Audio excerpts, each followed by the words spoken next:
nikmat yang begitu banyak yang tidak bisa terhitung. Yakni tidak ada rasa kita untuk mau bersyukur kepada Allah Subhanahu wa taala. Jadi kita harus menjadi orang yang cerdas. Orang beriman adalah orang yang cerdas. Orang yang cerdas, bukan cerdas tentang keduniaan saja, tetapi cerdas tentang kehidupan. Bahwa Allah didik dia. Allah didik dia dengan segala fenomena yang dia lihat, agar dia mengerti, agar dia menjadi hamba Allah, bersyukur atau sabar. Ajaban li amril mu'min inna amrahu kullahu lahu khair. Memukau urusan-urusan orang yang beriman, semua urusan-urusannya itu baik. Orang beriman itu semua urusannya baik, jamaah. Tidak ada yang buruk di hadapan Allah, karena dia tersambung dengan Allah, dia mengingat Allah. Jadi semua urusan-urusan yang Allah berikan ke dia baik. Jangan pernah pesimis hidup, jangan pernah suuzon kepada kehidupan. Hidup senantiasa stres, hidup senantiasa penuh tekanan, karena dia hidup dengan berprasangka buruk kepada Allah Subhanahu wa taala. Padahal inna amrahu kullahu lahu khair, semua urusan-urusannya baik. Wala yakunu dzalika illa lil mu'min, dan itu tidak akan mungkin didapatkan kecuali dia beriman. Jadi kita harus kualitaskan diri kita untuk beriman kepada Allah Subhanahu wa taala dengan sebaik-baiknya. Mengapa kita stres? Karena kita belum menjadi orang yang beriman baik kepada Allah. Ya ayyuhalladzina amanu aminu. Wahai orang-orang yang beriman, berimanlah. Jadi ada orang yang beriman, imannya ya separuh-separuh. Ada imannya yang full. Jadi orang-orang yang beriman yang separuh-separuh masih berprasangka buruk kepada Allah Subhanahu wa taala. Nah, ini masih melihat kehidupan itu bukan tendensi untuk akhirat. Walal akhiratu khairul laka minal ula. Jadi orang-orang beriman itu prioritasnya adalah akhirat. Dia hidup di dunia hanya untuk bisa bahagia di akhirat. Oleh karenanya itu semua kehidupan yang dia hadapi senantiasa optimis, tidak ada prasangka buruk kepada Allah Subhanahu wa taala. Dia bergerak sesuai instruksi Allah Subhanahu wa taala. Apa yang dia dapatkan, dia tahu itulah yang diridai oleh Allah Subhanahu wa taala. Dan apa yang tidak bisa dia dapatkan, dia mengerti bahwa Allah Subhanahu wa taala sedang mengujinya. Apabila dia dihadapkan dengan perkara yang menyenangkan, dia bersyukur. Ujar Nabi. Apabila dia dihadapkan dengan perkara yang menyenangkan, dia bersyukur. Dan itu baik baginya. Dan apabila dia dihadapkan dengan perkara yang tidak dia sukai, dia bersabar. Dan itu baik baginya. Jadi orang beriman ini hidupnya di antara dua. Syukur, sabar. Bersyukur atas semua nikmat. Tidak ada susahnya kita bersyukur kepada Allah. Apakah dengan cara kita memuji Allah dengan mengucapkan alhamdulillah, atau bersyukur dengan cara berbuat banyak kebaikan. I'malu ala Dauda syukra. Hendaklah berbuatlah wahai keluarga Daud untuk bersyukur. Jadi tingkatan syukur yang tertinggi adalah berbuat daripada hanya sekedar mengucapkan alhamdulillah. Jadi dia berbuat yang terbaik untuk dirinya, untuk keluarganya, untuk umatnya, untuk hamba-hamba Allah, makhluk Allah Subhanahu wa taala. Jadi jemaah yang berbahagia, sekali lagi dengan kematian ini kita belajar bahwa Allah memberikan kita kehidupan, ini adalah nikmat. Kita belajar bahwa kehidupan kita ini adalah nikmat yang diinginkan Allah agar jangan kita sia-siakan. Karena kalau kematian telah menjemput kita, maka peluang untuk meningkatkan ibadah-ibadah agar kita makin dekat kepada Allah sudah tidak bisa lagi. Idza mata ibnu Adam inqata amalahu illa min salas. Apabila mati, meninggalnya anak Adam, maka semua amalnya terputus. Kecuali tiga amal jariah. Amal-amal jariah.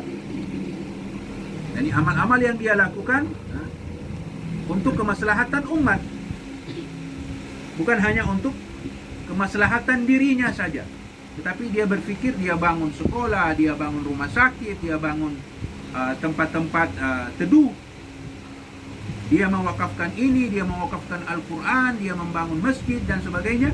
Ini adalah bentuk-bentuk amal jariah. Dia mengajarkan pengetahuan-pengetahuan yang baik, juga bentuk amal jariah. Dia mendidik anaknya agar menjadi anak soleh sehingga mendoakannya, juga amal jariah. Jadi kita hidup untuk kita bersyukur kepada Allah bahwa kita masih diberikan kesempatan oleh Allah untuk mendekatkan diri kepadanya. Wallahi, kata ulama, orang yang paling aneh di muka bumi ini adalah si penggali kubur. Dia menggali kubur, tetapi dia tidak bisa mengambil pelajaran bahwa kelak orang akan menggalikan untuknya kubur dan memasukkannya ke dalamnya. Nah, jadi kita bersyukur bahwa Allah masih berikan kita kesempatan untuk beramal soleh, karena Allah ciptakan kita untuk beribadah kepadanya serta melakukan amal soleh. Rabbirji'un, ya Tuhanku, kembalikan aku hidup. Dan orang-orang yang mati, jamaah yang berbahagia, diceritakan Allah Subhanahu wa ta'ala, mereka ada permohonan agar supaya mereka hidup lagi. Bayangkan ini kehidupan begitu besar maknanya. Rabbirji'un, ya Tuhanku, kembalikan aku hidup. Untuk apa?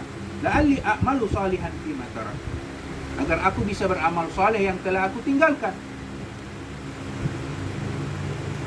Yakni nanti beginikah baru kita akan sadar? Nanti sudah matikah baru sadar? Antasil qabla antasil, kau telah tiba sebelum kau tiba. Itulah orang yang cerdas. Dan dia memanfaatkan kehidupan ini untuk lebih menunjukkan kepada Allah ayyukum ahsanu amala. Ini tidak akan dia sia-sia. Semua waktu-waktunya dia manfaatkan untuk kebaikan. Semua waktu-waktunya dia manfaatkan untuk jauh dari perbuatan-perbuatan yang tidak diridhai oleh Allah Subhanahu wa ta'ala. Karena dia berikan kesempatan oleh Allah. Kata Sayyidina Umar, malaikat itu melangkahimu dan mendatangi orang lain, maksudnya mencabut nyawa. Dia melangkahimu, melewatimu dan mendatangi orang lain. Kelak dia akan melangkahi orang lain dan mendatangimu. Kematian menakutkan. Kematian memutuskan segala kelezatan. Kematian tidak memiliki aturan. Ini yang harus kita pelajari dan kita pahami. Manusia cepat lupa. Hari ini jos iman.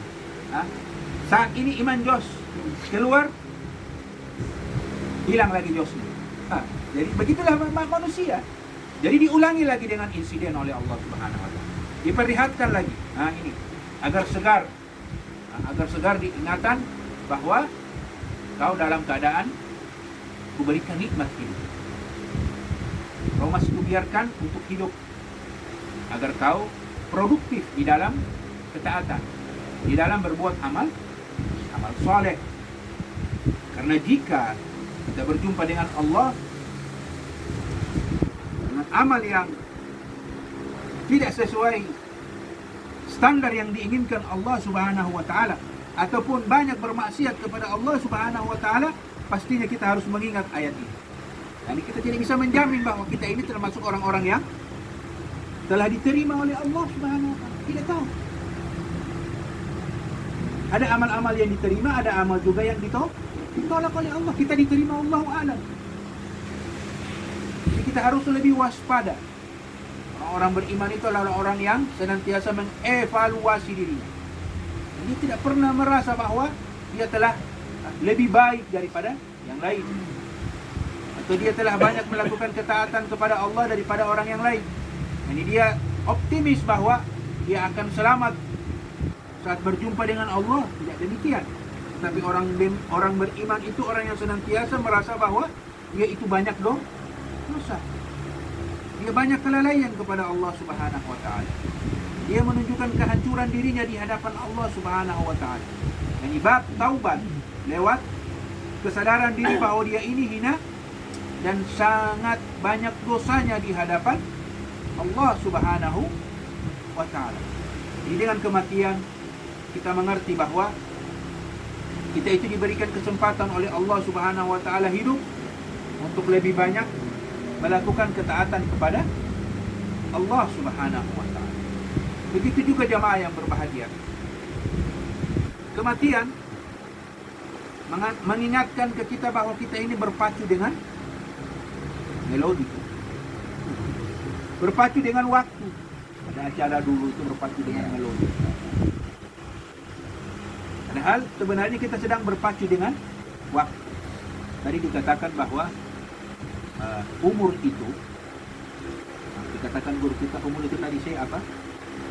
Puncaknya itu 0 ya. Jadi banyaknya umur kita mestinya dihitung dari situ. Lalu berkurang. Umur itu panjang atau pendek? Hah? Yaitu makin panjang atau makin pendek? Makin pendek. Tetapi di dalam lagu diajarkan panjang umurnya. Dia makin pendek, makin mengurang. Jadi banyaknya umur itu, berapa tahun Allah tetapkan dia hidup. Lalu mengurang sampai ke titik 0. 0 habis. Jadi kita berpacu dengan waktu. Ma min yaumin tala'at 'ala syams illa nada munadi. Tidaklah hari-hari itu dengan terbitnya matahari kecuali diiringi oleh sebuah teriakan, ya ibni Adam ana khalqun jadid. Waktu.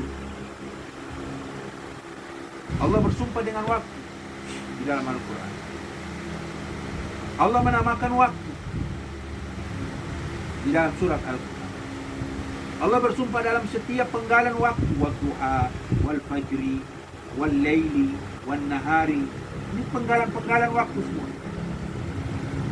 Ya bani Adam ana khalqun jadid. Aku adalah ciptaan baru.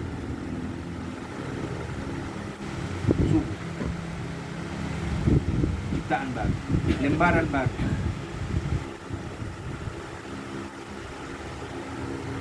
Wa ala amalika syahid, dan apa yang kau perbuat aku akan menjadi saksinya. Jadi kita memiliki 24 jam. Di antara ungkapan bijak Imam Hasan Al-Basri, al-insan bid'atu ayyam. Manusia itu penggalan dari hari-hari. Jamaah pernah ngelihat kalender yang dirobek-robek itu kah? Kalender Cina. Robek 1, robek 2. Itu yang kita robek. Kalau kita paham umur kita itu. Buang 1, buang. Umur kita buang. Ya ibna Adam ana khalqun jadid. Aku itu ciptaan baru.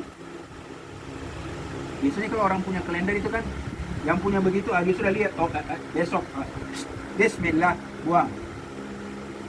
Besok baru. Wa ala amalika syahid. Apa yang kau buat, aku saksi. Jadi kita ini di hadapan Allah banyak saksi. Tempat saksi, waktu saksi, bahkan diri ini juga akan menjadi saksi. Al-yauma nakhtimu ala afwahihim. Hari itu kami kunci mulut mereka. Ini mulut pandai berdusta biasanya. Bahkan dengan Allah pun masih mau berdusta. Oleh karenanya itu Allah kunci.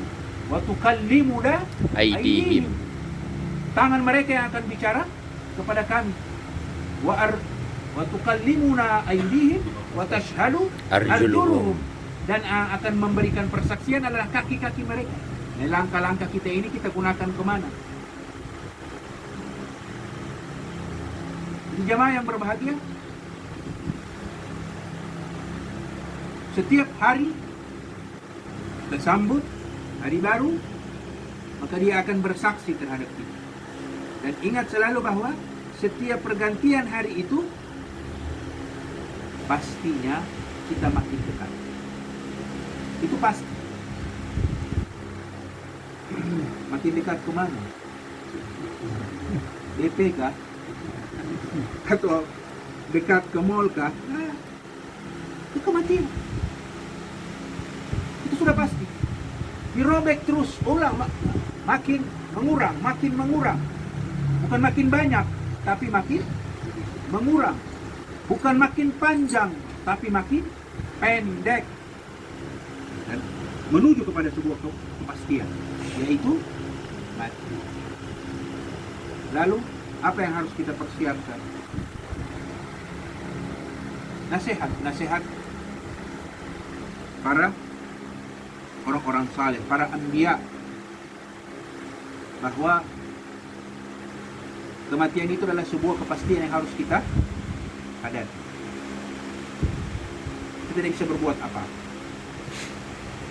Kita hanya di dalam hidup ini beristiqamah untuk taat kepada Allah Subhanahu wa ta'ala, dan pastikan bahwa kita mati dalam keadaan Islam.